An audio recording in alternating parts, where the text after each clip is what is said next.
রাধে রাধে, আশা করি সবাই ভালো আছো। আর দেখতেই পাচ্ছ এখানে শ্রী গণেশের মূর্তি। তো বুঝতে পারছো কি আমাদের এখানে আমাদের বাড়িতে আজ পূজা ছিল, অ্যাকচুয়ালি বাড়িতে না দোকানে, আমার জেঠুর দোকান আছে। আর এখানে পুজো টুজো করে আমরা এসেছি রাধাকৃষ্ণের মন্দিরে, আমাদের গ্রামেরই মন্দিরটা। তো এখানে এসে রাধাকৃষ্ণের মন্দির পুজো করছি। এই যে কালাচাঁদ, আর অ্যাকচুয়ালি এখানে এসে আমি হেল্প করছি। এখানে দেখতে পাচ্ছ উনি হলেন আমার জেঠিমা, আমাদের গ্রামেরই।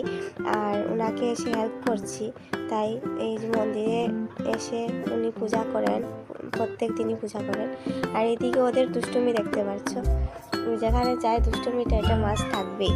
তো যাই হোক, আমাদের এখানে পুজো করা শেষ। তারপর আমরা গেলাম কালী মন্দিরে।